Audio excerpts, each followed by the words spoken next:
Hi, welcome to another episode of Ezio with Prince Osas.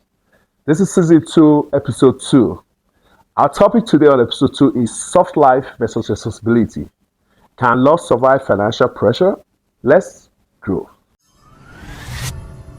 Today, we talk about something that is so common amongst people. Let me ask you a question that many couples avoid. What happens when love is no longer enough? Because lifestyle has entered the relationship. What happens when she wants soft life, but he's still trying to build foundation? And it works both ways. It could be he who wants soft life and she wants them to build a foundation. What happens when social media starts writing the standard of your marriage? Designer bags and shoes, vacations, luxury cars, weekend getaway, fine dining. But behind the camera, there is pressure. What happens? There is debt, there is silence, there is frustration. And the question becomes very real. Can love survive financial pressure? Because many relationships are not breaking down because of cheating first. No, they are not. They are breaking down because of comparison. People are looking at other people on social media. Let's be honest. We live in a generation where appearance is everything. Fake it till you make it, they say. People don't just want to live well anymore. They want to look like they are living well, like they are successful. But here is the truth. Social media does not show responsibility. That's true. It doesn't show responsibility.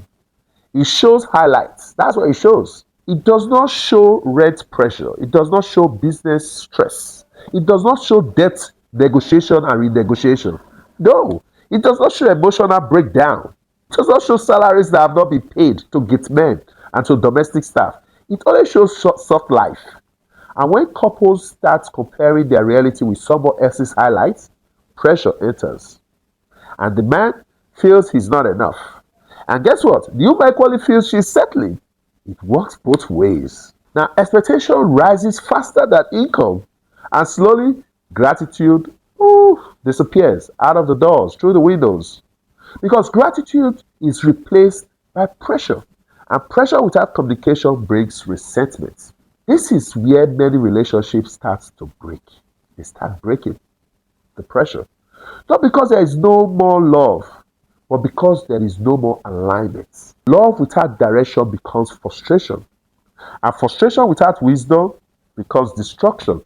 And let me be clear. Soft life is not the problem. No, it's not. Do you see the rich on the TV? Unrealistic expectation is the problem. Comfort is not the issue. Comparison is the issue. Because you cannot build a future while constantly criticizing the present. The future is your dream. Appreciate the present it takes to the future. Let me share something real with you. I know a couple. The wife constantly complained. She said her husband was not doing enough. This guy was earning a six-figure salary. And her reference point was, it wasn't the reality. It was other couple, friends, social media, appearances. She started measuring her home with somebody else's highlight reels. Can you imagine that? And slowly, respect broke down. Pressure set in, entered. Emotion got involved. And eventually, she made a decision that destroyed the marriage. She cheated. And even more painful, she admitted it in a way that was meant to shame him and his touch still on her body. That moment broke him. That moment broke everything. The relationship collapsed. The marriage ended. The kids, the victim. Guess what? Today, she's in a place she never expected because comparison leads to destruction. She is a married man's side chick today. And it might not always be the case. I also know another couple. He believed the problem was his wife. He wanted to be with his ex who was single, successful. So he left his good wife. He went back to his successful single ex, thinking peace was on the other side. The grass is not greener on the other side, my brother. The grass is greener where you water it. But reality is different from fantasy. That union, that relationship only lasted less than 6 months. After that, everything fell apart.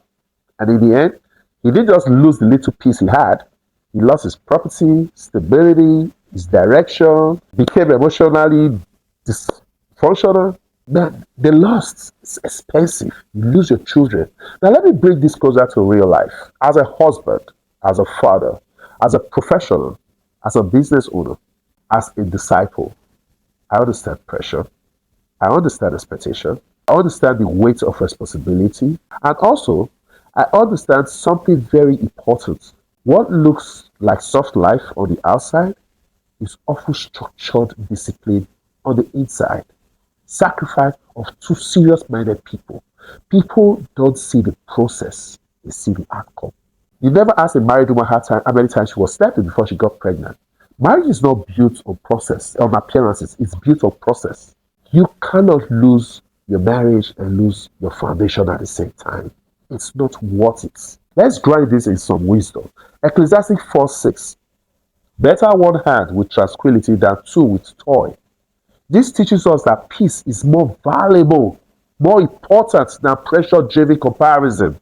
Your peace is not negotiable, should not be given to any other person. Proverbs 14:30. A peaceful heart gives life to the body, but envy rots the bone. Comparison destroys peace, and lack of peace destroys relationship. Simple. Philippians 4:11. I have learned to be contented in whatever circumstances I am. Contentment is not stagnation, it is emotional stability during growth. God is not against progress.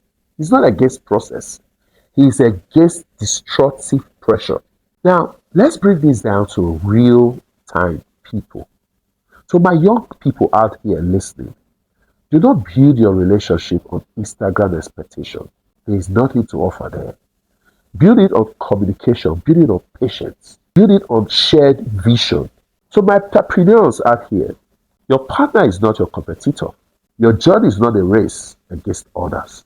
If you lose focus because of comparison, you will lose direction. Couples, young and old, do not let social media define your marriage. Let value define your marriage. Choose your common value very well and build along it together. You will never go wrong with this. Because what you build slowly lasts longer. What you rush into to impress others often collapses quickly. Few months, few days. Now, let's get some practical takeaway from this episode. Number one, stop comparing your relationship to social media lifestyle. Stop it. Number two, talk openly about financial pressure early between you and your spouse. Number three, build budgets together, not individually, together. Number four, define your real goals as a couple. Number five, protect your relationship from outside influence. Number six, choose progress over appearances. And finally, practice gratitude for what is already working. The other one will come. Just appreciate the one you have right now. Someone asked me a few questions. What is soft life pressure in relationship? It is the expectation to live beyond your current financial reality because of external influence. Because James buy G-Wagon, you want to buy G-Wagon? Can you afford it? Someone asked me, can social media destroy relationship? Absolutely yes. If it becomes a comparison tool instead of an inspiration. Someone asked me, how do couples survive financial pressure through communication, planning, and emotional honesty? It's very simple. Emotional honesty, communication. Someone asked me, what is the danger of comparison? It replaces gratitude. It makes you dissatisfied. Someone asked me, should couples live beyond their means to impress others? No. That leads to hidden debts and emotional breakdown. Basic. Someone asked me, how do I support my partner during pressure? By encouragement, not condemning, building together step by step. Someone asked me, what is the strongest potential for relationship today? GEG formula, the framework. Number one, gratitude with shared vision and emotional discipline. Gratitude will always take you there. If you want to make a difference, start with gratitude. Because a grateful person is a powerful person. Stay grateful to be empowered by God and stay consistent to build kingdom wealth. This is how we grow. Thank you and see you on the next one.